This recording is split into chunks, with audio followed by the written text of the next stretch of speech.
Donc, dernière table ronde des acteurs de la journée consacrée à la jeunesse.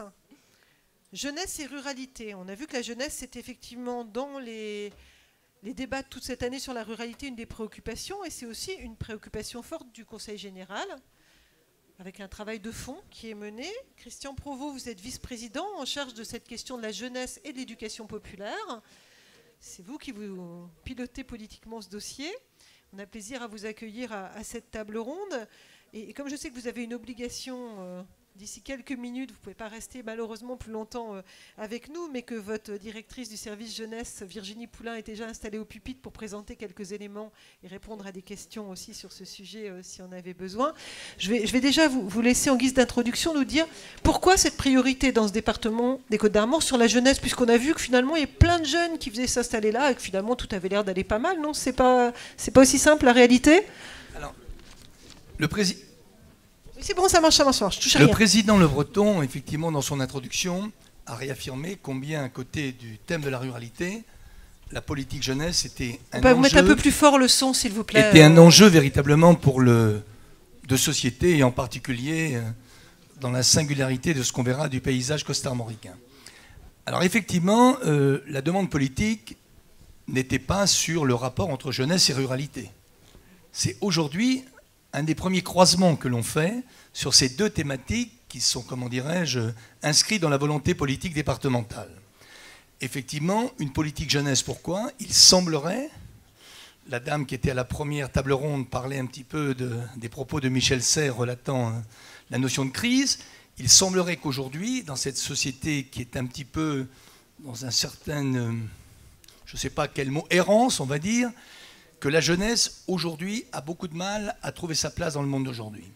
Donc, nous sommes allés à la rencontre de la jeunesse, et de la jeunesse, bien entendu, dans une volonté de la pluralité territoriale, parce qu'on a bien vu que le département des Côtes-d'Armor est un département que j'aurais tendance à qualifier de rural, moi aussi, globalement, bien qu'étant un élu urbain, mais quand on est à Saint-Brieuc, j'ai l'impression de vivre une certaine ruralité. Donc on est parti à la rencontre des jeunes, aidés par un cabinet d'études, aidés par à la fois le service jeunesse lui-même. Tout à l'heure, vous verrez d'ailleurs la restitution qu'en fera Virginie Poulain, avec son équipe, les conseillers de territoire sport jeunesse. Donc tout le monde, on a voulu que ce soit un peu une étude faite dans le cadre d'une ambition partagée, qu'on aille vraiment à la rencontre de toute cette population des 18-25 ans, qu'on chiffre quand même à 44 000, qui se différencient en fonction des spécificités. Je ne sais pas si tout à l'heure vous verrez ça dans l'étude. Mais moi j'ai envie très vite de rebondir sur peut-être ce que j'ai entendu dans cette journée. Je me suis dit, il faut quand même que j'essaie de tirer des premiers éléments qui nous remontent, la différenciation quand même territoriale de la jeunesse, même si globalement j'ai envie de dire que les jeunesses ne se différencient pas essentiellement à partir des territoires. Et puis quand même, j'ai ressenti le besoin de vous écrire quelques mots sur lesquels je permettrai aux acteurs et à la salle tout à l'heure de rebondir, parce que l'important, c'est d'entendre ces acteurs départementaux qui agissent en direction des publics jeunes et des jeunes eux-mêmes. Moi, j'ai le sentiment quand même qu'il y a une différence entre les jeunes de la ruralité et de cette petite urbanité telle que je la connais dans ma cité briochine. J'ai l'impression que les jeunes du monde rural, et je l'ai ressenti à la table ronde précédente, là, les jeunes du monde rural ont une identité qui me semble plus forte, plus affirmée, plus enracinée au cœur de leur territoire. Ce ne sont pas des nomades, ils ont les pieds vraiment inscrits dans leur terre. Ils ont un sentiment de solidarité beaucoup plus fort. Ils sont certainement, que je pourrais moi aussi vous dire à certains moments, comme tout le monde dans cette société de consommation, ils deviennent aussi individualistes, mais ils sont véritablement solidaires. Ils ont un esprit entrepreneurial beaucoup plus fort que les politiques en direction des jeunes en ville. Et c'est une analyse que je fais parce que je suis en plus responsable d'un centre de loisirs de jeunes sur la cité briochine. J'aurais tendance à penser que dans les politiques urbaines, on barbote les jeunes, alors que dans les politiques, comment dirais-je, de territoires ruraux, on les laisse, c'est un peu ce qu'a dit Monique Leclésio tout à l'heure à propos des équipements culturels. On laisse les gens entreprendre. C'est-à-dire que ça rejoint cette capacité d'entreprendre que j'ai vue tout à l'heure sur les acteurs du monde rural. Alors bien entendu, j'ai vu quelques différences aussi, parce que les jeunes qu'on a rencontrés, c'est des jeunes qui étaient soit dans le monde rural parce qu'ils y vivaient, soit parce qu'ils y travaillaient, soit parce qu'ils y étaient en études. J'ai pu remarquer en particulier, j'ai été frappé en rencontrant des jeunes du centre Ouest de Bretagne, là-bas à Rostrenain. Pour ceux qui, là, à travers des études, sont un peu projetés à Rostrenain, ils arrivent à Rostrenain, pourquoi? Parce que là, il fallait continuer des études, il fallait trouver un endroit. Ceux-là, ils sont vraiment parachutés en centre Ouest Bretagne. Ce sont comme des jeunes projetés qui n'ont pas du tout cette identité dont j'ai parlé avant. Mais j'ai été beaucoup frappé. Souvent, je prends l'exemple des jeunes, et certains en parleront aujourd'hui, du centre Bretagne. Là, je trouve qu'il y a un enracinement profond de ces jeunes qui sont peut-être dans ce qu'a dit tout à l'heure qu'il y aura à inventer demain. Parce que moi, quand j'écoutais le premier débat, est-ce que, sur ces notions de polarité, de métropolisation de la société, du monde rural, je crois que demain, ce qu'il faut inventer, comme me disait un jeune de l'Oudéac, eh bien écoutez, moi, j'ai fait des études. Ici, on ne me propose qu'un boulot à faible valeur ajoutée.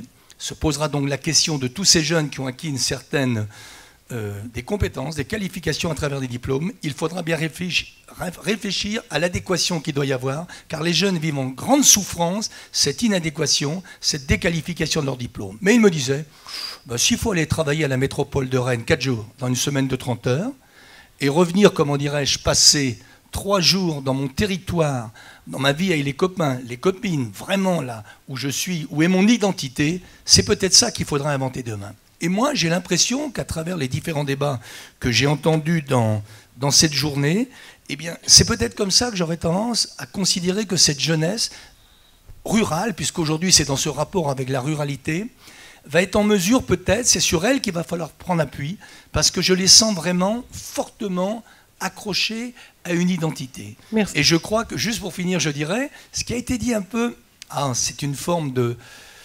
Parce que j'avais une discussion avec mon voisin tout de suite à travers ce qu'a dit Monique, sur les salles des fêtes ou les salles, je rebondissais là-dessus, parce que je me sentais un peu dans l'histoire, comme j'ai été pendant plus de 13 ans vice-président de la culture, me dire est-ce qu'on n'a pas quelque part uniformisé quelque part la pensée culturelle des citoyens.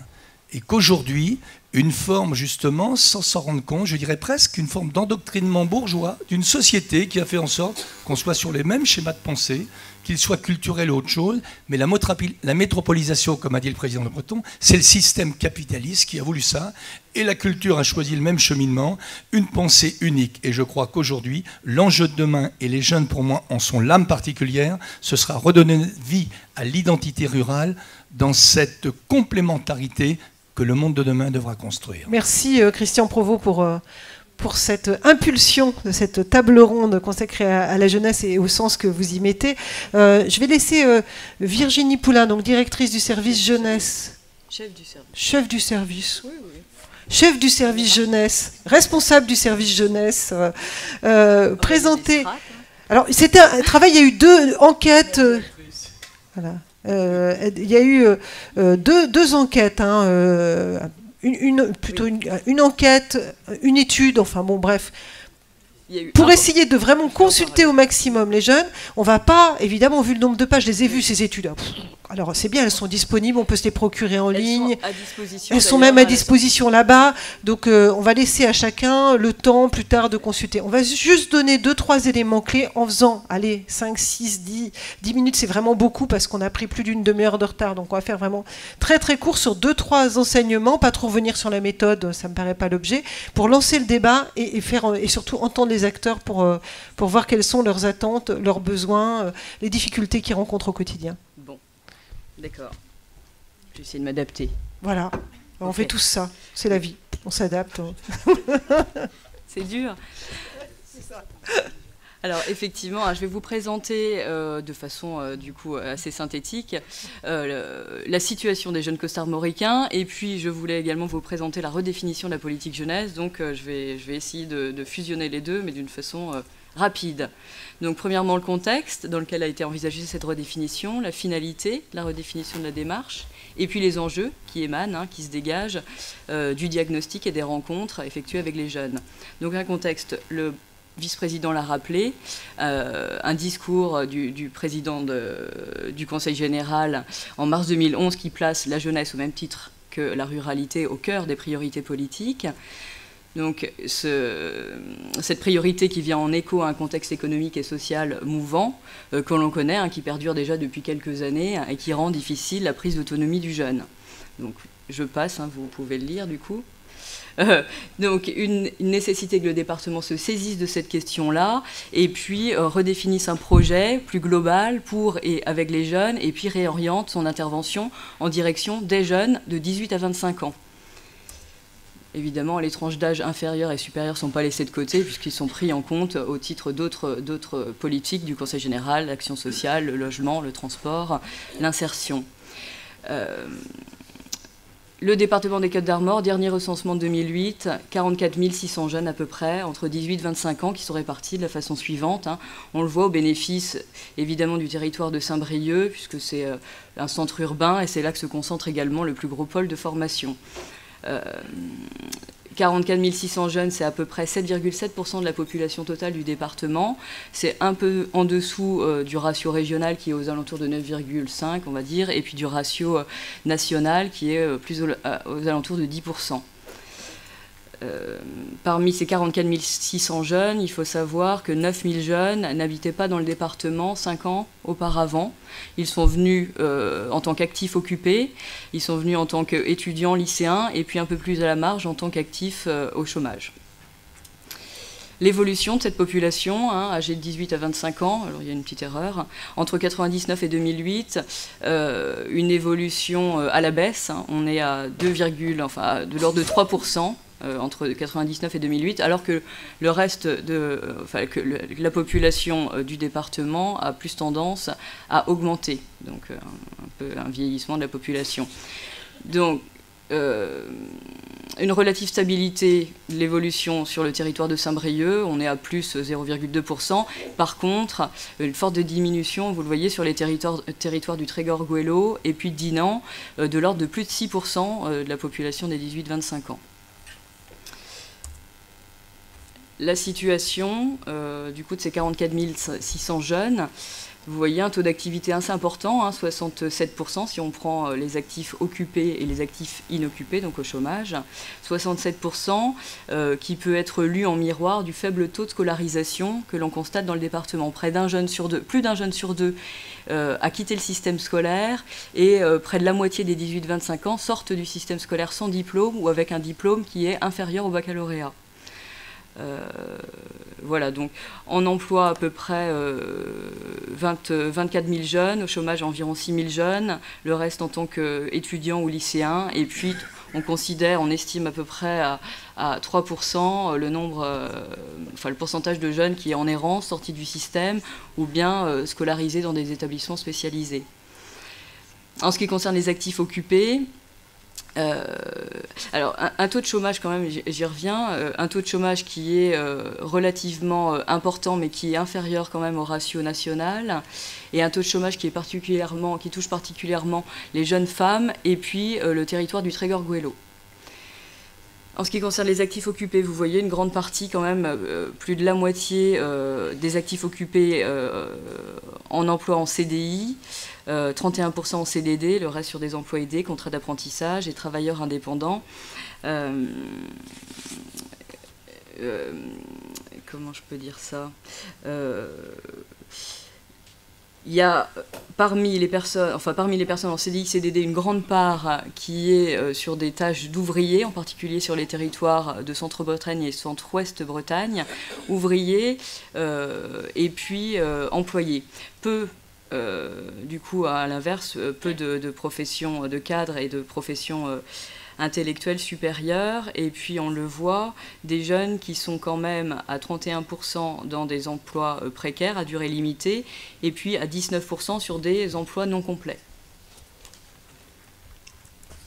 Alors d'après ces jeunes, d'ailleurs, les difficultés ne seraient pas tant liées à l'accès à l'emploi qu'à l'accès à une activité qui offre de bonnes conditions de travail et de réelles perspectives de carrière dans un contexte de faible diversification de l'économie locale et de manque d'offres d'emploi qualifiés. Donc la finalité de la démarche engagée par le Conseil général, évidemment, elle est assez logique et cohérente, c'est que tout jeune soit dans des situations d'emploi ou de formation, en tout cas d'acquisition de compétences, qu'elles soient professionnelles ou sociales, qui lui permettent d'être autonome et de s'impliquer dans la vie de la société, donc en clair en faire un adulte citoyen, responsable et épanoui autant que faire se peut. Donc la démarche engagée par le Conseil général, 2 mots d'ordre, consultation, concertation, des partenaires, je vais vite, excusez-moi, mais ça tombe bien, je parle vite. Une mobilisation en interne, des partenaires, à la fois collectivités locales et partenaires de terrain qui œuvrent aux côtés des jeunes au quotidien. J'entends les missions locales, les fédérations d'éducation populaire, j'entends les foyers jeunes travailleurs, les structures d'éducation, et puis une mobilisation évidemment des jeunes, hein, le vice-président l'a rappelé, environ 600 jeunes ont répondu au questionnaire, on a été à la rencontre de de près de 2000 jeunes pour le moment, c'est pas terminé, pour écouter ce qu'ils avaient à dire, hein, recueillir leurs attentes, leurs préoccupations du moment. Donc un certain nombre de productions liées à cette démarche. Donc vous avez la présentation du portrait social plus globalement à la sortie, et puis un document qui restitue les questionnaires. De cette démarche, des enjeux, évidemment, 4 grands enjeux qui sont identifiés par les jeunes et par les partenaires, l'insertion et la stabilisation professionnelle, avec en corrélation une lutte contre la précarité financière, évidemment, l'insertion citoyenne et une envie d'engagement et puis d'un meilleur accès à une vie socioculturelle et sportive, l'amélioration des possibilités de déplacement à l'intérieur du département et puis l'accès à un logement autonome. Évidemment, c'est à mettre en perspective avec le profil des jeunes interrogés, puisque des jeunes qui seront plutôt en situation de formation, d'étudiants, de lycéens, auront davantage envie d'une vie culturelle et sportive qui soit active. Des jeunes qui sont en insertion ou en conditions précaires, en situation précaire évidemment, ils seront plus tournés vers de l'insertion professionnelle. Et puis à mettre en perspective également avec les territoires, puisque en fonction des territoires, les préoccupations évidemment ne sont pas les mêmes. En matière de logement par exemple, la préoccupation départementale et plus un accès à un confort de logement. Pays de Saint-Brieuc, on va remarquer un coût et des charges qui sont élevés, donc préoccupantes pour le jeune, alors que sur les territoires Centre-Bretagne et Centre-Ouest-Bretagne par exemple, là c'est plus le lieu de résidence qui est éloigné du lieu de formation ou du lieu de travail. Idem hein, pour la mobilité, où les jeunes qui sont sur le territoire de Saint-Brieuc, par exemple, n'ont pas forcément de problème de mobilité, hein, ont un accès au transport en commun assez varié. En revanche, sur les territoires, par exemple, de Guingamp, c'est problématique. Sur les territoires de Centre-Bretagne et Centre-Ouest-Bretagne, problématique également, et surtout, hein, dans ce qu'on a entendu, un problème sur les connexions interdépartementales, où il faut quelquefois 3 heures pour faire 30 km. Merci. Les 10 minutes sont écoulées. Est-ce que ça va? On n'a pas oublié quelque chose d'essentiel, Virginie? Non, très bien. Non. Merci. Il faut venir rejoindre la chauffeuse qui est vide maintenant. C'est comme ça. Vous pourrez à un moment rajouter, si nécessaire, ou commenter des choses que vous entendrez pour les relever pour la suite de la mise en œuvre de la politique départementale en ce qui concerne la jeunesse. Ah ben voilà, il nous reste une bonne demi-heure pour débattre ce sujet, y compris en sollicitant la salle. Donc on va essayer de ne pas être trop langue de bois pour aller vite à l'essentiel. L'objet, c'est d'essayer à travers vos témoignages de percevoir aussi des actions innovantes qui concernent la jeunesse, de voir aussi quelles sont les difficultés de vous rencontrer, quels sont vos souhaits, quels sont vos désirs, qu'est-ce qui vous paraît manquer. Et puis voilà, de donner à voir des choses qui sont en train d'émerger, qui sont assez innovantes. Je vais commencer par vous, Florence Le Gall. Alors pourquoi je commence par vous? Parce que vous avez amené du fromage. Alors déjà, bon, c'est une femme, c'est bien, hein, quand même de commencer par les dames, et en plus elle a amené du fromage. Personne d'autre n'avait amené quelque chose à manger. Donc déjà, hein, ça c'est quand même pas mal. Moi j'ai beaucoup de chance. Je pense que tout n'est pas pour moi. D'ailleurs on partagera après. Mais merci vraiment Florence. Vous êtes installée à la fromagerie Berger-Lénine, c'est comme ça qu'on dit? Berger-Lénique. Berger-Lénique. Je ne sais pas trop bien causer de breton non plus. Moi, je sais pas. À Plouarette. Hein, on ne dit pas Plouaret, on dit Plouarette. Tout à fait. On dit Plouarette. Pas très loin de Lannion en fait. Hein. Plouarette, c'est vraiment près de la gare TGV. On va dire, oui, pour localiser. Qui passe à Plouarette. Voilà, qui passe à Plouarette, donc vraiment à 2 pas du TGV. Qui s'arrête. Non seulement il passe, mais il s'arrête. Et puis, c'est pas tout à fait un hasard si vous êtes à Plouaret. Donc, vous avez 29 ans, vous êtes installée comme fromagère artisanale, c'est-à-dire que vous n'avez pas vos chèvres, alors c'est pas du chèvre, mais c'est des vaches. C'est du vache, mais vous n'avez pas vos animaux comme on pourrait l'imaginer, hop, vous transformez, etc. Donc, vous avez fait le choix d'acheter du lait à un agriculteur à proximité pour transformer vos fromages et les commercialiser. C'était quand même un pari un peu fou. Alors déjà d'être installé comme fromagère artisanale, il y en a très peu finalement en France, c'est vraiment très peu fréquent. D'être jeune et de faire ça, et de faire ça en plus à Plouaret, là, on cumule quand même les handicaps. Et c'était pas gagné. Moi j'ai l'impression de cumuler les atouts. Voilà, c'est ça que vous allez nous dire, c'est que vous avez, vous, l'impression de cumuler les atouts. Alors c'est quand même un parcours où il a fallu vous battre, entre guillemets, aller voir un peu partout comment ça se passait pour arriver à monter ce projet à Plouaret et puis vraiment être en phase de, on peut dire, de réussite, hein, même si c'est long, parce que comme toute installation d'entreprise, racontez-nous, sans rentrer dans le détail, les différentes étapes, et puis surtout, moi, où j'aime vous entendre, c'est quand vous nous dites pourquoi Plouaret et pourquoi vous êtes venu là, et on essaiera d'aller assez loin sur les avantages, mais aussi bien sûr quelques difficultés peut-être que vous rencontrez, et vous en avez rencontré pendant votre parcours, mais comment vous avez jalonné votre parcours et pourquoi cette installation ici comme fromagère? Alors c'est un projet que j'ai mûri pendant assez longtemps. En fait au départ j'étais plus axée sur l'élevage de chèvres avec transformation fromagère et vente directe. J'ai commencé à travailler dans des élevages laitiers en 2005. Oui, ça fait déjà 7 ans en fait, en octobre 2005. Donc j'ai travaillé dans plusieurs élevages, soit avec des chèvres ou des vaches, qui faisaient toujours de la transformation à différentes échelles. Ça allait du tout petit élevage à l'élevage déjà plus important. Transformation de différents produits laitiers. Et donc j'ai commencé par apprendre sur le tas. Et j'ai complété par une formation agricole par correspondance tout en travaillant dans un élevage de chèvres. Donc dans l'idée de m'installer en élevage de chèvres, et j'ai ensuite réorienté mon projet pour me concentrer plus sur la partie fromagerie, parce que c'est quand même très difficile de s'installer seul en assumant à la fois l'élevage, la transformation et la commercialisation. Il y en a qui le font bien sûr, ça veut dire que les jours de marché, ils se lèvent à 4 h du matin pour soigner les animaux avant de partir au marché. Et que quand ils reviennent du marché à 2 h de l'après-midi, ils savent qu'à 5 h, ils sont de retour avec les bêtes. Enfin voilà, c'est des plannings assez intenables. Donc moi j'ai choisi du coup de me centrer sur la fabrication fromagère pour pouvoir vraiment me concentrer sur cette activité-là et dans laquelle je me sens plus fromagère qu'éleveuse quoi dans le fond. Et donc j'ai monté une fromagerie artisanale. C'est vrai que c'est très peu courant. En taille, c'est quand même comme une fromagerie fermière. Pour ceux qui ont un ordre d'idée, l'objectif, ce serait de transformer à peu près 30 000 litres de lait par an. Et c'est pas énorme du tout, quoi. Ça représente 10% de ce que produit l'éleveur laitier chez qui je vais chercher mon lait, qui a une 50aine de vaches. Le reste part à la laiterie, bien sûr. Oui. Voilà, donc... Ça fait 5 vaches, c'est ça. Pendant ce temps-là, Dominique Babilotte, vos voisins, ça ferait une équivalence de 5 vaches si je les avais. Sauf qu'au lieu de les traire 2 fois par jour, 7 jours sur 7, et ben, je vais chercher du lait 2 fois par semaine et je cherche la quantité qu'il me faut. D'accord. Alors pourquoi, alors moi ce qui est intéressant aussi, c'est pourquoi vous êtes installé là, et notamment comment après vous avez trouvé votre producteur. Vous ne l'avez pas pris au hasard sur page jaune en disant tiens, qu'est-ce qu'il y a comme fermier à côté, je vais prendre ça. Ça ne s'est pas fait du tout comme ça, et votre installation n'est pas du tout le fruit du hasard. Vous n'êtes pas dit allez, au hasard je vais me mettre là. C'est quoi vos critères? Alors, moi j'ai grandi en Alsace, d'un papa breton et d'une mère alsacienne, avec à partir de l'âge de 15 ans l'idée fixe de revenir en Bretagne.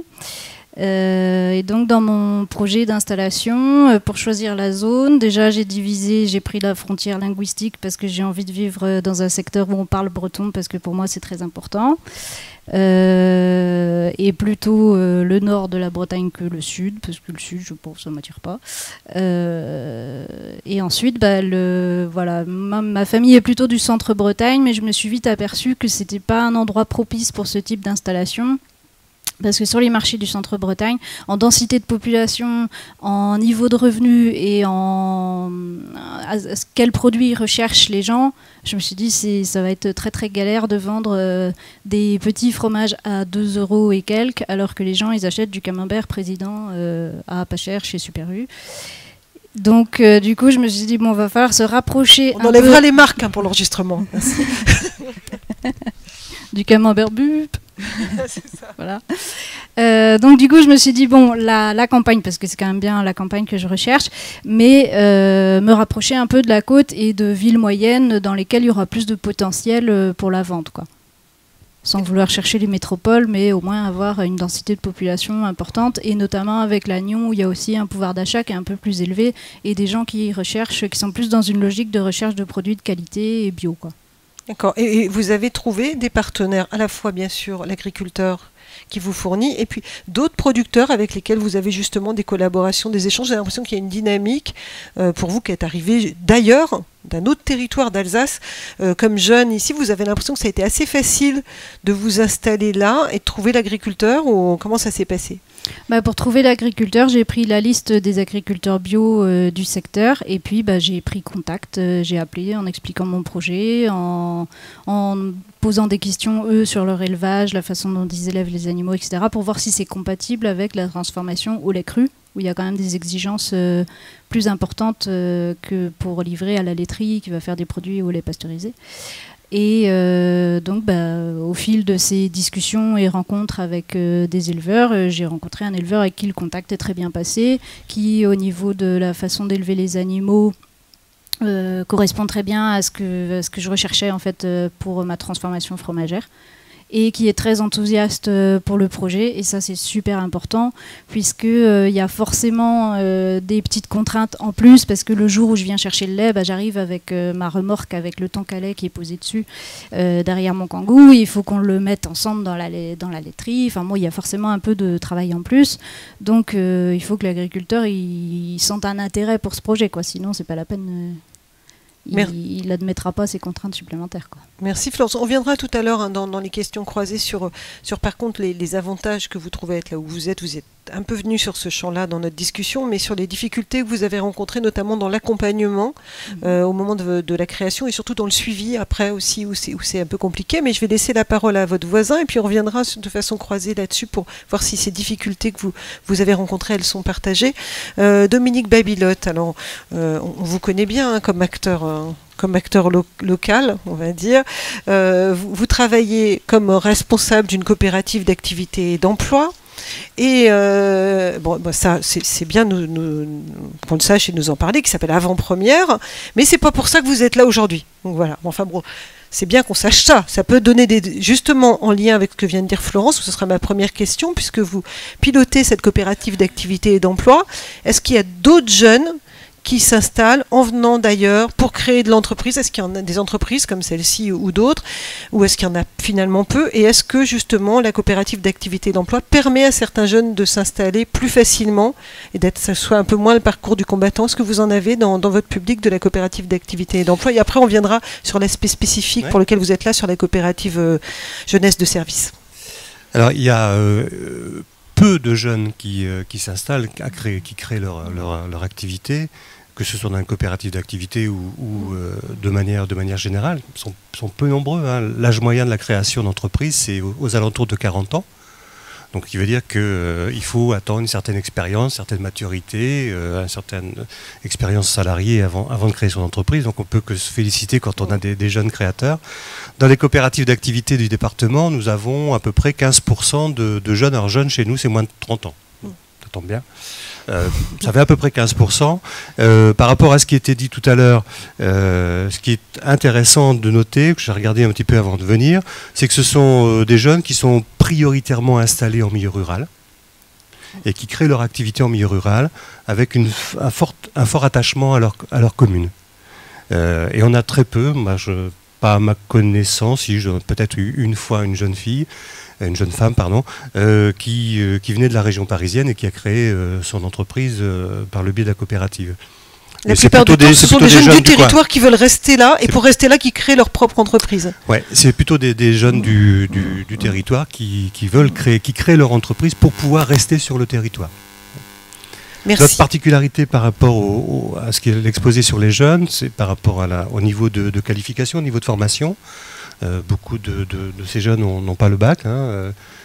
Et c'est aussi pour ça que les coopératives d'activité, avec l'IUT de Saint-Brieuc, nous avons créé le diplôme universitaire de créateur d'activité, mention économie sociale et solidaire, qui est un diplôme auquel on a accès à partir de bac -1. Donc on n'est pas obligé d'avoir le bac pour faire ce diplôme, et c'est justement la possibilité, en suivant cette formation, d'avoir une passerelle vers l'enseignement supérieur. Fin de la parenthèse. Mais c'était une parenthèse importante. Merci de souligner cette initiative. Donc, venons-en, comme le temps nous est compté, mais c'était important aussi que vous nous disiez, nous redonniez un peu le panorama de la création d'activités chez les jeunes pour qu'on revienne aussi sur les difficultés qu'ils peuvent rencontrer en tant que jeunes entrepreneurs. Les coopératives jeunesse de service, alors ça franchement, même quand on voit passer plein d'initiatives, ça court pas les rues, en tout cas pas les rues dans l'Hexagone. Ça vient du Québec. Bon, bah, c'est pas nouveau qu'on importe des concepts de chez nos voisins de l'autre côté de l'Atlantique, où là-bas ça s'est mis en place avec quelques variantes, mais c'est un gros succès. Il y en a plusieurs centaines au Québec, des coopératives jeunesse de service. Bah, vous allez nous raconter à quoi ça sert, mais en gros, si j'ai bien compris, c'est quand même d'essayer de faire en sorte que les jeunes puissent mettre un premier pied à l'étrier dans le monde du travail à travers les jobs d'été de façon plus organisée que tout seul, chacun allait tenter d'aller au bip voisin pour trouver un petit boulot salarié en disant je vais aller voir le petit commerce d'à côté, voir s'il n'a pas un poste ou vendre des glaces sur la côte, ou etc. C'était de se dire il y a peut-être autre chose à inventer, de mutualiser ensemble à la fois la recherche et bien sûr l'offre qu'après on va proposer. Alors comment ça se passe et vous en êtes où dans ce projet de l'une des premières en France, création de coopératives jeunesse de service? Alors effectivement c'est un concept, une réalisation qui vient du Québec. Il y en a effectivement plusieurs centaines au Québec. Et les coopératives d'activité et d'emploi de Bretagne ont pris l'initiative d'essaimer les coopératives jeunesse de service en France.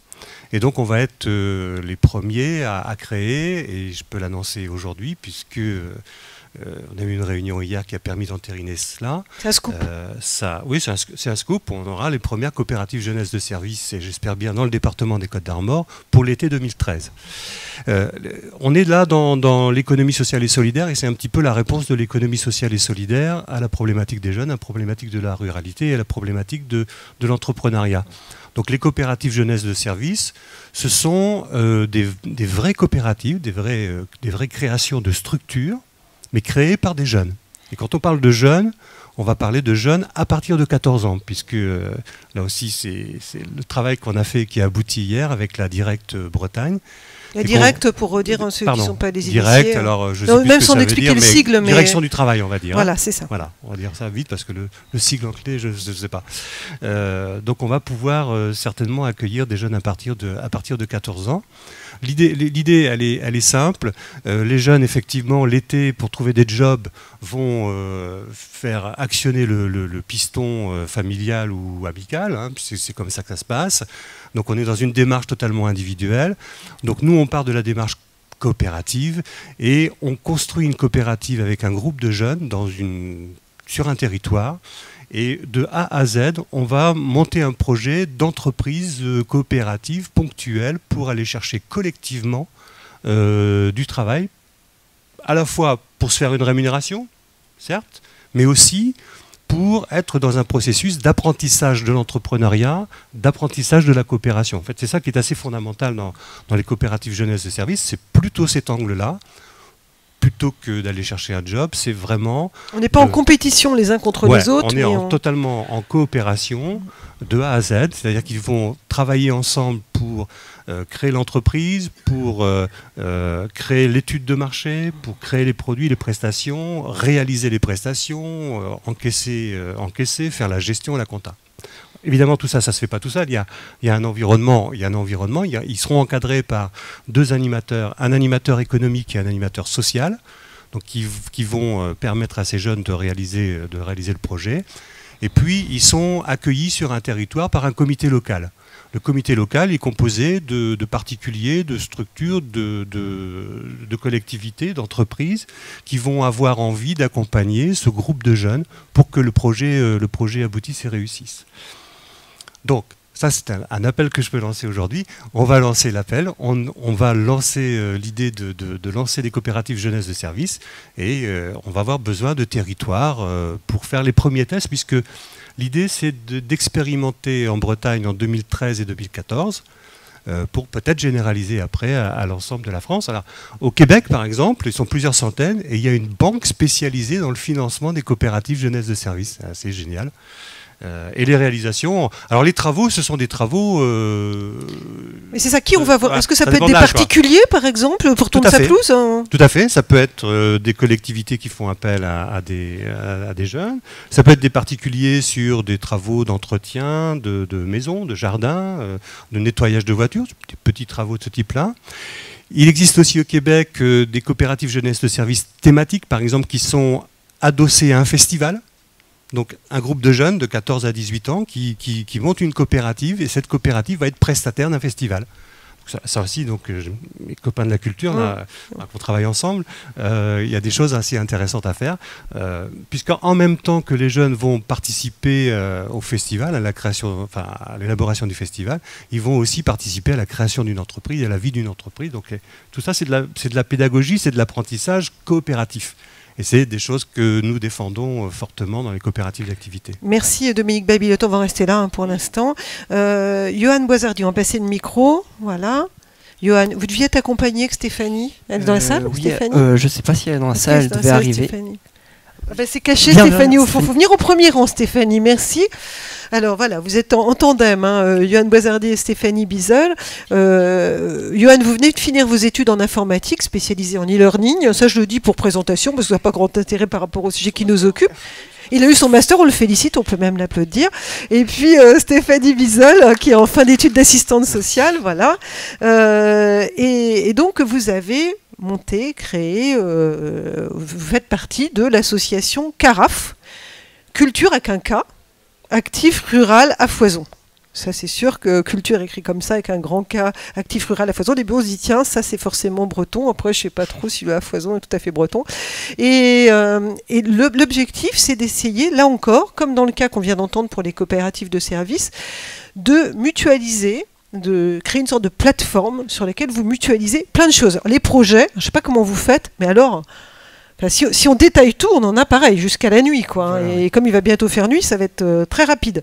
Donc, on va essayer de résumer votre projet, enfin les 4 piliers, on va dire, 4 projets au sein du projet CARAF, sur lesquels vous vous êtes lancé, sans trop les détailler, mais pour en dire l'esprit et pourquoi avoir créé ça, surtout. Pourquoi se lancer là-dedans? Alors, vous venez de finir vos études à Rennes, je crois, c'était à Rennes. Voilà, c'est ça. À Rennes, vous n'êtes pas du tout, vous n'êtes pas en ce moment... Alors, pourquoi lancer un projet pareil, associatif, en Côte-d'Armor, et de mutualiser avec autant de jeunes des besoins qui concernent effectivement plein de jeunes qui se lancent dans l'assistance sur des festivals, puisqu'on va beaucoup parler culture, avec un fonds de garantie pour obtenir des financements pour les festivals, une banque de matériel, une plateforme web, la mise en place de formation. Enfin bon, ça n'arrête pas. Alors, c'était quoi votre motivation? Et puis, on détaille rapidement les actions. Alors, vous partagez la parole comme vous voulez tous les deux. Je vais déjà introduire le pourquoi du comment on a créé ce collectif, donc collectif La Carafe avec un K, donc pourquoi pas. C'est ça. Alors, à la base, petite historique rapide, ce projet a commencé en janvier 2010 à l'initiative du Conseil de développement du Pays Centre-Bretagne sur une réunion en regroupant les jeunes et les acteurs jeunes et se demander qu'est-ce qu'on peut faire. Donc, de là est né un réseau informel Place aux Jeunes qui a élaboré plusieurs rencontres et la création de ce collectif est justement cette finalité de ces rencontres qui ont duré 2 ans. Donc la création du collectif est toute récente, elle date de juin 2012. Et à partir de cette création de collectif, qui regroupe 4 associations, donc Plougna, 2 à Merdrignac et une à Saint-Élo, qui sont des petites communes du Pays Centre-Bretagne. Donc cette création d'association va permettre plusieurs choses. Donc comme vous l'avez dit tout de suite, 4 projets déjà dans un premier temps. Pourquoi dans un premier temps? Parce que c'est une expérimentation. Donc ce qu'il faut savoir, c'est que ce collectif s'est créé autour d'un concept qui est le community management rural. Donc j'appuie bien sur rural, puisque le terme community management vient entre guillemets, est tout récent et vient de la génération Y. Donc pour simplifier la chose, c'est comment les jeunes de 15 à 25 ans qui sont nés plutôt avec un environnement multimédia plutôt qu'un environnement avec la voiture, etc. Donc on vit plus avec les ordinateurs plutôt qu'avec nos véhicules. Donc par exemple. Et on a souhaité rajouter le mot rural, puisque au final on s'est rendu compte que même au sein de notre présence dans nos communes, il y avait quand même un réseau présent autour de chacun de nos membres associatifs. Donc c'est pour ça qu'on a transposé ce terme community management rural, donc gestion des communautés qui vivent dans notre territoire. Donc ce qu'il faut savoir, c'est que cette expérimentation, elle est unique en France. On s'est bien renseigné et donc on est sur vraiment une expérimentation unique en France. Elle n'existe pas à côté. Et donc le but de ce collectif, c'est d'amener plusieurs projets. Donc je vais laisser la parole à Stéphanie, notamment sur le fonds de garantie et la banque de matériel et l'accompagnement. Comme ça, elle va vous décrire et après on reviendra sur la plateforme. Merci. Donc alors, pourquoi la création de ce fonds de garantie, ça faisait face à quelles difficultés? Parce qu'en fait, si ça a été créé, c'est qu'a priori, il y avait un problème. C'était quoi le problème et qu'est-ce que vous souhaitez mettre en place? Qu'est-ce que vous avez commencé à mettre en place, Stéphanie? Alors, donc, en fait, les 4 associations fondatrices de ce collectif engageaient beaucoup d'argent lors d'événements organisés, notamment pour dynamiser notre commune. On organise beaucoup de festivals, notamment pour attirer les jeunes comme les moins jeunes, pour organiser donc des manifestations intergénérationnelles. Et donc on engage vraiment beaucoup d'argent, beaucoup d'énergie, et donc tous nos efforts n'étaient pas forcément récompensés par le bilan financier au final qui n'était pas toujours très bon, pas du fait d'un manque d'efforts, parce que nos projets sont menés avec beaucoup d'enthousiasme, mais surtout par des contraintes dont on ne contrôle pas forcément, comme la pluie, des choses comme ça. Donc en fait, l'idée de mettre en place donc une banque, un fonds de garantie, c'est d'essayer de trouver des moyens pour garantir nos projets, pour les pérenniser et pour garantir du dynamisme à long terme dans nos communes rurales. Donc aussi, on a essayé de mettre en place, en partenariat avec les associations locales qui nous prêtent du matériel, une banque de matériel où on réunit en fait les besoins de chacune de nos associations lors des événements organisés. Et donc on mutualise nos besoins et donc on va essayer d'acheter du matériel commun qu'on pourra se prêter les uns les autres tout au long des manifestations. Quand vous dites matériel, c'est quoi? C'est des barrières? Ça peut être des barrières, ça peut être... Du sono Oui, de la sonorisation. Ça peut être aussi tout ce qui est aspect humain. Dans la banque de matériel, il va y avoir aussi s'aider entre nous lors d'événements importants. Donc ça va être aussi s'entraider en fait entre nous. On a vraiment mis en place des valeurs comme le respect entre nous, le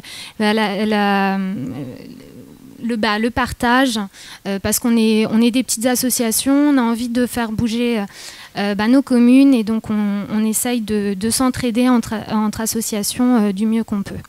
Merci. Alors c'est important ce que vient de dire Stéphanie, c'est que vous avez presque, je peux dire, signé ces engagements sur des critères, en disant on s'engage collectivement à respecter certains critères. Comment ça se passe? C'est quoi? C'est une signature? Vous dites je porte telle et telle valeur Donc en fait, lors de la création de notre collectif, on a créé une charte d'engagement basée sur des valeurs communes, sur des besoins communs aussi qu'on peut avoir.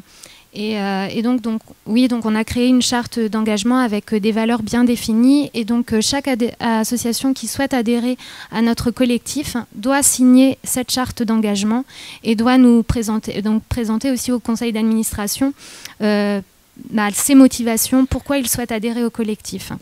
On souhaite vraiment que tout se passe bien entre nous et donc on veut une transparence totale et du respect entre chacune de nos associations. Merci. Alors deux autres projets en cours, si j'ai bien compris, il vous laissez la parole pour les deux premiers. Il y avait une plateforme web, et on sent ici le spécialiste de l'e-learning et de l'informatique, une plateforme web collaborative.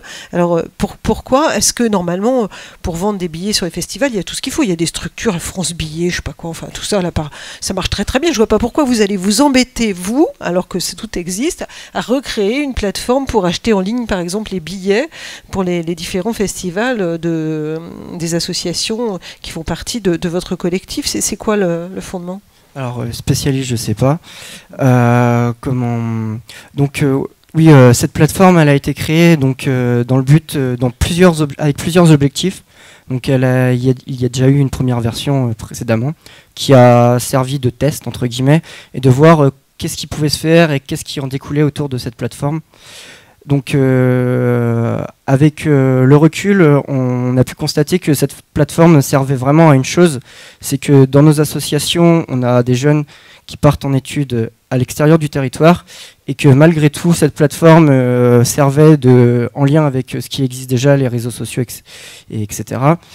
Cette plateforme permettait aux jeunes de consulter tout ce qui se faisait dans l'année, autour de leur territoire, autour de chez leurs parents, autour des endroits, des foyers avec leurs amis. Donc elle entraînait quand même un retour entre guillemets au pays.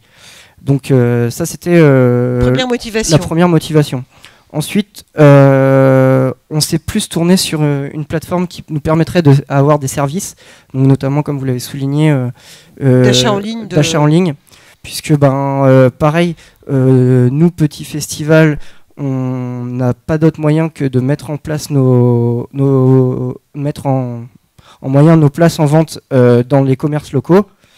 Et par exemple, si on utilisait ce qui existe déjà, notamment comme vous l'avez souligné, des grandes marques industrielles qui utilisent la vente. C'est le BIP là qu'on entend. Voilà, c'est le BIP. Qui prennent des taxes à je sais pas combien et qui nous mettent plus dans le négatif que dans le positif. On s'est dit, on va créer nous-mêmes notre plateforme qui va vendre des billets à prix coûtant et ce sera totalement reversé dans les caisses des associations. Et donc ça c'est un des premiers services, et autrement des services de calendrier partagé pour pas se marcher sur les pieds, et vraiment un outil qui permette de nous garder contact, même si la vie nous amène par exemple à aller travailler à la capitale ou autre part, ça permettra d'être toujours un lien entre nous. Merci Johan. Alors, dernier point, on va le faire très très vite parce que à chaque fois évidemment le temps c'est trop court, ces tables rondes. La mise en place d'ateliers de stage pour justement collectivement, pour vos 4 associations qui sont aujourd'hui dans le collectif, ce qui représente 150 membres quand on compte l'ensemble des membres de chacune de vos associations, d'ateliers stage pour savoir par exemple monter un dossier de subvention, remplir un contrat de travail, gérer la SSM, donc aussi une volonté d'apprentissage collectif pour savoir mieux s'en sortir et que tout le monde partage cette compétence. Oui, voilà, donc des ateliers un accompagnement sur des sujets assez vastes, comme vous les soulignez, soit beaucoup plus techniques pour ceux qui veulent se tourner dans la technique sur les festivals, donc en son, en lumière, mais aussi des choses qui peuvent resservir plus tard. Donc, dans nos associations, pareil, on a des membres qui sont sur des facs de sociologie, d'histoire. Savoir monter un dossier de subvention qui est tout bête, mais que si on nous l'apprend pas, au final, des fois, on ne sait pas trop comment faire. Donc des choses toutes bêtes comme ça. Donc un accompagnement qui nous a beaucoup servi. Donc notamment avec nos partenaires qui nous suivent depuis le début, donc le Conseil Général 22, l'association La Contremarche, le Conseil de développement du pays Centre-Bretagne et les 3 communautés de communes du pays, donc la Sidérale, Ardouin-et-Mené et Mené. Donc voilà. Merci Johan. Alors je vais laisser évidemment la parole à votre voisin, Patrice Nave, qui a accompagné cela. Je vais d'abord, on va faire circuler le micro depuis le début là pour demander peut-être à Virginie et à Dominique de réagir sur ce que vous venez d'entendre déjà depuis le début de ces 3 témoignages de jeunes autour des initiatives qu'ils prennent, qui sont quand même vraiment dans le droit fil de la coopération, puisque c'est de ça dont on parlait, d'économie sociale et solidaire. Vous êtes optimiste sur l'avenir et la place, alors l'un ou l'autre, hein, les deux, dans le sens que vous voulez, vous ne faites pas trop de politesse quand même, on n'a pas trop de temps. Qu'est-ce que vous en pensez de ce que vous venez d'entendre? Comment vous réagissez? Forcément, moi je regardais le public quand on entend ces 2-3 témoignages-là, tout le monde a le sourire parce que c'est tout à fait enthousiasmant. Bon, il ne faut pas non plus verser dans l'angélisme, hein, malheureusement. Et ce que je disais, par exemple, dans la coopérative d'activité, on n'a pas énormément de jeunes, donc ça veut dire que... Mais en tout cas, les réalisations que vous signalez sont bien, en plus dans les valeurs que nous on défend aussi, avec Patrice qui fait également partie du pôle d'économie sociale et solidaire du pays de Saint-Brieuc. Là, on retrouve avec cet exemple-là les fondements de la coopération, hein. Le fondement de la coopération agricole, hein. Il ne faut pas oublier comment ça a démarré tout ça. Aujourd'hui, j'aime bien dire ça en manière de provocation, quand on parle de coopérative agricole et d'économie sociale et solidaire, tout le monde pousse des cris. C'est tout à fait justifié, mais il ne faut pas oublier qu'à l'origine de l'économie sociale et solidaire, il y a ces fameuses coopérations agricoles. Et on voit là un exemple local qui revient. C'est vachement intéressant. Puis alors là, ce que vous développez, c'est super ambitieux et c'est très intéressant. Et je pense qu'effectivement, on n'a peut-être pas besoin forcément de créer des structures, des associations spécifiques pour que des initiatives émergent. Ça aussi, c'est intéressant. Merci Virginie. Vous souhaitez commenter, rajouter quelque chose? Est-ce que ce type d'initiative, vous l'avez rencontré dans les enquêtes? Quel regard vous portez sur ce que vous venez d'entendre par rapport au nombre de jeunes qui ont été enquêtés dans le département? Non, justement, on n'a pas trop, ce genre d'initiative dans les enquêtes qui sont remontées effectivement, hein, comme le disait Dominique Babilotte au départ. Nous, le Conseil général, on a un dispositif qui s'appelle Créer Armor et qui aide aussi la création d'entreprises, où il n'y a effectivement aucun jeune de moins de 25 ans, hein, pour la partie dont je m'occupe en tout cas, qui est répertorié dans cette aide-là, en tout cas sur 2012. Donc non, je trouve évidemment que c'est une initiative très porteuse et qui devrait être encouragée davantage. Et puis sur ce projet-là, effectivement, on était partenaire dès le départ, donc voilà. Ça se passe de commentaires, évidemment. Et là aussi, par contre, ça doit être porteur pour d'autres territoires. Hein. On en a parlé avec Patrice récemment, que ça se redéveloppe et qu'il y ait des manifestations qui soient organisées. On l'a entendu, une vie socio-culturelle qui soit active, on a envie de ça. Il y a des manifestations, en tout cas, qui se font, mais pas sur toute l'année. Donc ce serait intéressant que ça se développe et que ça soit partenarial avec d'autres acteurs d'éducation populaire sur le territoire. Ouais. Merci Patrice. On va vous laisser le micro. Vous avez accompagné, il l'a dit, hein, Johan et Stéphanie, pour la création de Carafe. C'est un peu, entre guillemets, votre métier d'essayer d'être je sais pas comment on dit, un structurant, un accompagnant, un parrain de toutes ces initiatives qui émergent. Je sais pas, vous allez me dire un accoucheur si vous voulez, c'est bien, c'est un accoucheur. Donc la contre-marche, c'est un peu sa mission, c'est quand même d'aider à faire émerger des talents. Et d'ailleurs, l'initiative de la création de la contre-marche en 2001, c'était suite à la manifestation qui s'appelait Talents de jeunesse, et qui était dans le cadre de la coopération décentralisée, pour permettre à des jeunes issus de différents pays de venir en Côte d'Armor, développer des projets de jeunes et puis de créer des échanges. Alors, comment vous voyez ces initiatives-là? Est-ce qu'elles sont nombreuses? Et qu'est-ce qui manque? Quelle est votre mission là-dedans? Et jusqu'où on pourrait aller si on se lâchait un peu? Qu'est-ce qui pourrait faire que les politiques jeunesse trouvent vraiment, et notamment de jeunesse et ruralité, trouvent vraiment du souffle? Ah ouais, c'est une grande question. Ça, je vous ai réservé pour la fin. Juste pas vous ménager. Donc la Contre-Marche, c'est une association d'accompagnement de projets. Alors j'aime bien, pour ceux qui me connaissent, répéter cette symbolique-là, mais celle de l'escalier. Dans un escalier, vous avez une marche et une contre-marche. Le rôle de la contre-marche, c'est de soutenir cette fameuse marche. Pour autant, il y a un paquet d'escaliers où il n'y a pas de contre-marche. Et l'escalier garde sa fonction première. Donc ça sous-entend qu'on n'a pas de vocation hégémonique sur le territoire des Côtes d'Armor. On est là où il y a des besoins dans les interstices, là où on a été demandé, et là où le besoin a été exprimé très clairement. C'est-à-dire qu'on n'a pas de dispositif, on n'intervient pas sur l'ensemble des Côtes d'Armor comme ça, de manière un peu... Voilà. Donc il y a un point de départ à tout ça quand même. C'est le travail qui a été initié par le Conseil de développement du pays Centre-Bretagne, et notamment Mathilde Le Breton qui est présente dans la salle. C'est important de le souligner parce que pour ceux qui connaissent le fonctionnement des conseils de développement, c'est assez rare qu'ils s'emparent de projets, qu'ils soient sur des démarches très opérationnelles ou opérantes en tous les cas. Et le point de départ de tout ça, c'est une étude d'impact, d'implication et d'impact qu'on a menée sur le pays Centre-Bretagne. Donc j'en ai quelques-uns à disposition. L'idée, c'était d'essayer de mesurer l'impact global des projets de jeunes sur les territoires. Donc on a eu à la fois un angle social et un angle économique. Voilà, donc très clairement, on a mis en évidence des choses comme pour 1 euro engagé par les partenaires, c'est de 1 à 5 euros de retombées économiques directes pour le territoire, par exemple. Ça, c'est des données qu'on n'avait jamais analysées avant sur les projets de jeunes. Donc c'était une autre manière de regarder les projets de jeunes. Mais on a surtout mis en évidence un certain nombre de besoins sur l'accompagnement de ces projets-là, notamment des besoins en matière de sécurisation. Tu l'expliquais tout à l'heure, le fonds de garantie d'aide au projet, son principal objectif, sa principale finalité, c'est la sécurisation des projets de jeunes. Voilà. Pour éviter le découragement, pour éviter quand on pose la question, parce qu'il y a eu un certain nombre de questionnaires qui ont été faits sur le territoire du pays Centre-Bretagne, à la question qu'est-ce qui vous ferait arrêter, la première chose c'était le manque de soutien au local. Ou le découragement, effectivement, qui, pour des raisons financières successives, à cause de pluie ou de choses comme ça, décourage totalement et donc les jeunes arrêtent. Cette étude a permis de mesurer aussi, par exemple, que la priorité qu'avaient les jeunes en montant ce type de projet, les festivals, c'était pas pour eux, c'était pour les autres, avec une réelle empathie pour leur territoire de vie. Donc ça rejoint ce que tu disais tout à l'heure ou ce qui a été dit tout à l'heure sur les jeunes qui veulent développer des choses sur leur territoire. Ça permettait de mettre en évidence aussi que les projets de jeunes répondaient à la quasi-totalité des critères, des réels critères liés à l'utilité sociale des projets, par exemple.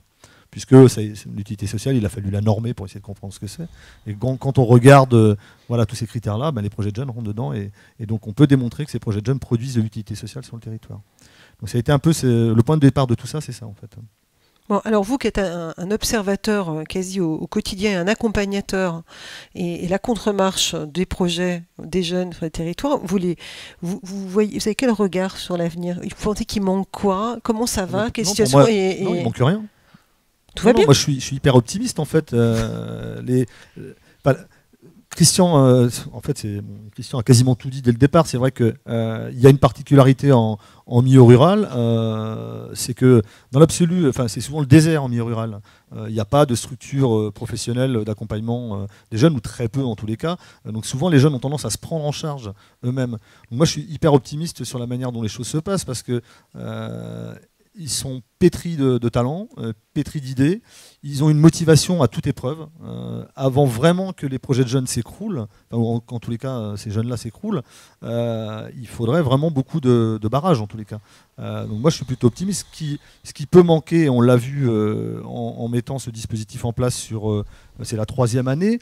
Ce qui a fonctionné, c'est l'accompagnement. C'est parce qu'à un moment donné, on s'est mis à côté d'eux pour les aider à prendre du recul par rapport à leur propre situation et à mettre en évidence leurs problématiques individuelles pour que ça puisse produire des choses collectivement. C'est ça qui a fonctionné en fait. On s'est intéressé à chacune de leurs problématiques individuellement. C'est-à-dire qu'on a eu des entretiens individuels avec des structures, on a identifié des choses en leur disant voilà, ce que vous identifiez vous individuellement dans votre structure, ça va servir au collectif. Voilà. Merci. Il faut absolument que je rajoute une chose. Rajoutez tout de suite. Tout ça s'inscrit. On sait jamais après. Voilà, tout ça s'inscrit et ça a été validé avec les jeunes dans ce qu'on appelle la démarche qualité projet. C'est-à-dire moi j'ai fait un travail avec la Contre-Marche, j'ai fait un travail avec l'université de Saint-Brieuc, la licence qualité, par rapport à la norme ISO 26000. Donc c'est la responsabilité sociétale des entreprises. On s'est inspiré de ça pour créer la démarche qualité projet. Donc l'idée, c'est que ces jeunes, à travers leurs projets et leurs associations, contractualisent avec les collectivités locales et territoriales sur un certain nombre d'engagements et qu'ils ne soient évalués que sur ces engagements et non pas sur le nombre de packs de bière qu'il y a le dimanche matin dans la poubelle. Voilà. Donc on va expérimenter cette démarche qualité projet et on espère la labelliser et faire en sorte qu'elle puisse vivre aussi et être appropriée par d'autres. Voilà, et notamment par les collectivités, on espère. Donc un souci d'évaluation permanente. C'est primordial. Et c'est une demande des jeunes. Donc ça, c'est assez rassurant aussi. Mais d'être évalué sur, sur des choses concrètes. Merci. Je me tourne vers vous parce qu'on a déjà dépassé de 5 minutes l'heure officielle de fin, même si on a beaucoup, hein, je regarde les organisateurs, beaucoup qui ont pensé le retard qu'on avait accumulé depuis le début quand même. C'est pas... Bon, dans la salle, des réactions, des questions, des témoignages, des interrogations, des craintes, des envies, je sais pas. N'hésitez pas, parce qu'on a un peu rattrapé et nos intervenants sont là. Mot de la fin. Oui, Florence. Moi, j'aurais voulu mettre l'accent parce qu'on parlait tout à l'heure. Ça marche le micro? Oui, ça marche bien. On parlait tout à l'heure d'alimentation de proximité. Là, on parle d'installation des jeunes. Et j'aimerais mettre l'accent sur un problème qui est quand même crucial. C'est que les jeunes qui veulent s'installer, et il y en a beaucoup, sur des projets agricoles et notamment tout ce qui est alternatif, en vente directe, en circuit court, en bio, qui veulent être paysans boulangers, qui veulent être éleveurs fromagers, qui veulent faire du maraîchage par exemple, ils sont confrontés à un problème qui est vraiment important, c'est que les terres sont monopolisées. Quand vous avez une ferme de 40 hectares qui s'arrête par exemple parce que l'exploitant prend sa retraite, en général, ce qui se passe, c'est pas qu'il y a un nouvel agriculteur qui s'installe avec sa famille, etc. C'est que les 40 hectares, ils partent à l'agrandissement d'une grosse ferme déjà existante. Ou à l'artificialisation. Ou éventuellement à l'artificialisation. Et vous connaîtriez, vous, d'autres jeunes qui seraient demandeurs pour s'installer, qui vraiment... Bien sûr, il y en a plein. Il y a des gens qui sont bosseurs, qui ont des projets, qui sont chiffrés, qui sont du concret, et qui mettent des années, par exemple, à trouver des terres. Et vous pensez que plus... Ça, c'est un problème, effectivement, qui dépasse le cadre des jeunes, mais vous avez l'impression que c'est encore pire quand on est jeune, où on a encore moins de moyens, où on nous fait peut-être moins confiance pour reprendre justement une exploitation. L'impression que c'est... Je ne sais pas si c'est pire quand on est jeune. Ce qu'il y a de sûr, c'est que les terres sont quand même... il y a des organismes qui sont censés gérer justement que deviennent les terres, à qui on les attribue, et qui ne font pas le boulot qu'ils devraient faire. Ça, c'est dit. Voilà. C'est fait, c'est habillé pour l'hiver. C'est-à-dire qu'officiellement, il faudrait favoriser l'installation des jeunes. On va pas donner des noms, on va faire un bip encore là. Mais oui, il faudrait favoriser l'installation des jeunes, c'est normalement leur rôle. Et en fait, en coulisses, tout le monde sait qu'en fait, c'est l'agrandissement des exploitations existantes qui est favorisé. Merci de soulever... alors, pendant que vous avez le micro et que vous êtes dans les revendications, vous m'en avez dit une autre au téléphone, je ne vous ai pas soufflé tout à l'heure, je vous ai dit qu'on reviendrait sur les difficultés, y compris avec la salle. Vous disiez aussi, quand même, dans l'accompagnement, il y a des moments où on se sent quand même... Aujourd'hui, malgré toutes les structures qu'on entend, et quand même on est plutôt dans l'optimisme, il y a quand même des moments où il y a un peu des trous pour l'entrepreneur. Ce qui n'est pas facile, c'est qu'en fait, quand on est sur un petit projet, en général, il y a un petit budget qui va avec. Et du coup, on ne peut pas faire appel à un architecte, par exemple, pour concevoir son bâtiment et faire le dossier de demande de permis de construire et prévoir quel assainissement va être en place et un plombier pour faire toute la plomberie, etc. On ne peut pas avoir tous les sous-traitants pour chaque domaine. Donc, grosso modo, le porteur de projet, c'est lui qui gère tout, c'est lui qui doit se renseigner sur tout. Maintenant, je sais comment sont conçus les camions, je m'y connais un peu en assainissement, enfin, j'ai découvert plein de domaines, j'ai eu l'impression de devenir adulte une deuxième fois. Mais du coup, c'est aussi assez épuisant ce côté-là. Et parfois, on se pose des questions, on se plonge dans un domaine parce qu'à un moment, c'est cette thématique-là qu'il faut résoudre. Mais faut trouver toutes les infos soi-même un peu, quoi. Vous avez cherché à être accompagné, mais soit c'est cher, soit c'est pas les compétences vraiment nécessaires pour vous. Et qu'en tout cas, vous avez peu trouvé, y compris dans les chambres consulaires, par exemple, l'appui nécessaire pour vos besoins. Disons que l'appui à la création d'entreprises, en général, c'est essentiellement autour du prévisionnel économique. Donc, qui est très important, évidemment. Mais sur lequel aussi les organismes peuvent faire des erreurs et décourager. Et moi, il y a un moment où j'ai cru que j'allais pas m'installer parce qu'il y a un organisme d'aide qui m'a fait un prévisionnel économique où même au bout de 3 ans, avec une progression, au bout de 3 ans, je gagnais toujours pas ma vie. Et en fait, dans son prévisionnel, il y avait plus de charges sociales que de revenus, quoi. Il y a un moment où il y a un truc qui cloche, quoi. Donc à ce moment-là, moi, j'ai cru que j'allais jeter l'éponge, quoi. C'était pas possible, quoi. Merci.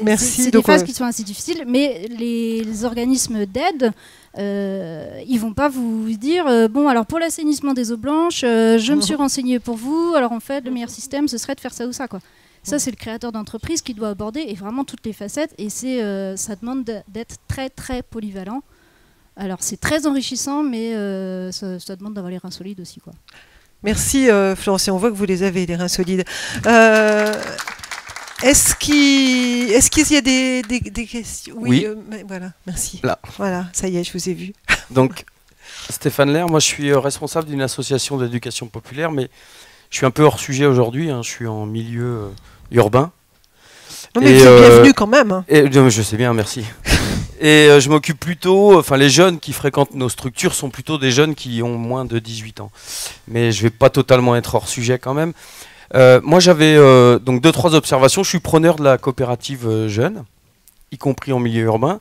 Et moi j'ai constaté qu'il y a effectivement un vrai écart dans ce que je viens d'entendre, et qui est à mon avis dû à plusieurs raisons. Un vrai écart entre une population jeune, ou au moins la marge de manœuvre que peuvent avoir ces jeunes-là, en milieu rural, qu'en milieu urbain.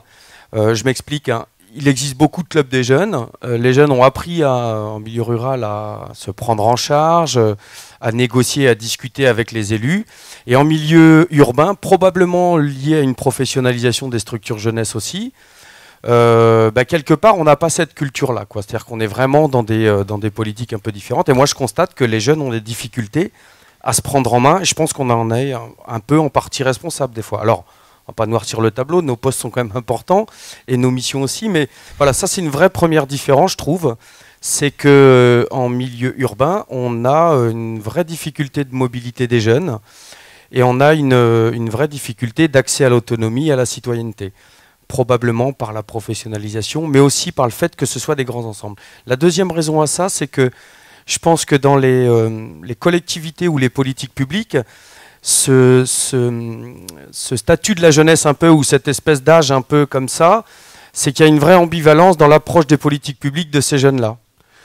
À certains moments, on est dans des politiques de sécurité, de prévention, et avec des dispositifs qui existent pour ça, donc on les prend quelque part un peu comme une menace pour la société. Et à d'autres moments, on va être dans des politiques, et c'est plutôt d'ailleurs les politiques locales, enfin des collectivités, qui prennent la jeunesse comme plutôt un statut d'expérimentation, le droit à l'expérimentation, voilà. Alors nous, c'est vrai qu'en milieu urbain, c'est toujours un peu plus délicat. On est un peu contraint dans des dispositifs, on est un peu obligé d'être dans des cases, voilà. Et moi, j'aimerais que dans les politiques publiques, on puisse travailler voilà, plutôt en prenant les jeunes comme une ressource que comme une menace. Mais pour pas faire que de parler de ça, ce qui m'intéresserait aussi, pour m'occuper de jeunes de 12 à 18 ans plutôt, enfin de 11 à 18 ans et même avant, hein, on continue à accueillir les plus vieux, mais ce qui est intéressant aussi, c'est de voir un peu, et là je questionne un peu les intervenants sur la table, c'est de voir un peu comment est-ce que vous avez déjà pensé à pouvoir transmettre un peu cette culture de l'autonomie, aux générations un peu en dessous. Parce que ce qui se passe aussi beaucoup, c'est que souvent c'est les groupes qui se constituent, ça marche 1 an, 2 ans, 3 ans, 4 ans, 5 ans, et puis après on passe à, voilà, on change de, enfin on a l'accès, ce qu'on dit, après le statut de jeunesse, au statut d'adulte, c'est-à-dire la formation d'un couple, un métier, un logement, voilà. Et moi ce que je trouverais intéressant, c'est que cette expérience-là, elle puisse se transmettre, et que je ne suis pas sûr qu'il y ait les structures un peu en termes de transmission. Normalement, les centres de loisirs sont faits pour ça. Voilà. Donc, je le pose en questionnement. Merci. Merci. Johan, voilà, merci de passer le micro qui est à vos pieds, Patrice. Voilà, et puis après on va être obligé de s'arrêter parce qu'on va se faire gronder. C'est l'heure de la musique, c'est l'heure du pot, c'est l'heure des petits fours, tout est prêt là-bas. Alors on va faire très vite et on conclut. Alors ça marche. Faut pas trop taper dessus et te casser. Je vais donner mon opinion plus cette fois-ci plus par rapport à mon association, et Stéphanie pourra donner la sienne par rapport à son association aussi. À la base, on est issu pareil d'un foyer des jeunes où il y avait plus de foyer des jeunes avant, et c'est en 2007 on s'est dit ouais, on va recréer notre foyer des jeunes, et c'est vrai que grâce à la mairie qui nous a donné un local, on l'a tout retapé, notre local, et il y avait une valeur sentimentale dedans.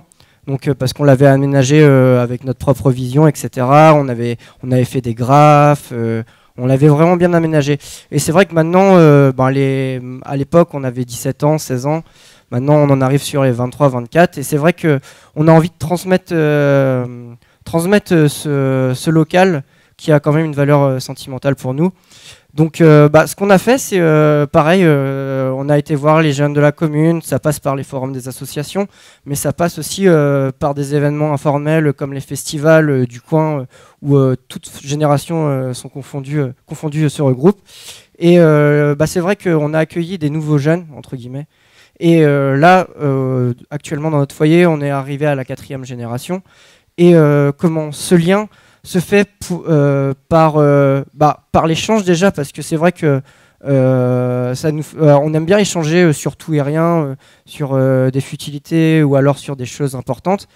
Et petit à petit, on a bien précisé que la vie allait faire que nous, on allait partir et qu'il fallait que ça nous embêterait de voir le foyer devenir ne plus être un foyer. Et par des actes de pseudo-formation, par exemple, de la gestion de trésorerie, gestion d'un secrétariat. Qu'est-ce qu'un président? Qu'est-ce qu'un trésorier? Qu'est-ce qu'un secrétaire? Et petit à petit, on a laissé la place à ces nouveaux jeunes qui, à l'heure actuelle, sont tous à la tête de ce foyer. Et même pour aller plus loin, dans notre festival qui a quand même beaucoup plus une structure beaucoup plus professionnalisante, on a mis en place des mini-tutorats avec un tuteur qui était par exemple sur la commission restauration buvette. Avec cette année, on lui a mis un apprenant qui avait 17 ans, 16 ans. Et à partir de ce moment-là, ça roule, quoi. Merci Johan. Stéphanie, vraiment très court, merci. Donc nous, le foyer des jeunes de Merdrignac, à 10 ans d'existence, 11 ans même cette année. Déjà, il y a beaucoup de générations qui se sont succédées. Depuis le début, on essaye de respecter la même... Donc nous, c'était pas une charte d'engagement, mais c'était les 11 commandements. Donc depuis le début, les 11 commandements sont dictés et chaque membre doit les respecter. Donc là, une nouvelle génération vient d'arriver. On a mis en place le système de parrainage pour aussi leur montrer un petit peu les valeurs de l'association, les intégrer au mieux et donc oui, qu'ils s'impliquent davantage dans la vie de l'association. Aussi, donc au fur et à mesure, on les implique dans le bureau. On n'hésite pas à les solliciter pour qu'ils viennent nous donner un coup de main lors de préparation d'événements pour essayer de les intégrer au mieux dans nos projets. Merci. Alors, vraiment, on n'aura pas le temps de discuter plus longtemps là à cette table ronde avec vous dans la salle, mais vous pouvez le faire autour du fromage qu'a amené très gentiment Florence et de tout ce qui est posé là-bas sur la table. Merci vraiment de votre participation active, de tout écouter. Bonne continuation à vous tous dans vos projets depuis le début de l'après-midi. Alors, un pot est offert avec des petits fours de toutes sortes et on se retrouve après en bas en descendant la petite allée pour 3 concerts de musique successifs, Quartet Gallo, concert des Racalendo et puis Francis Jackson Project. Donc très bonne soirée culturelle à tous et bonne discussion pour poursuivre les projets. Bonne soirée.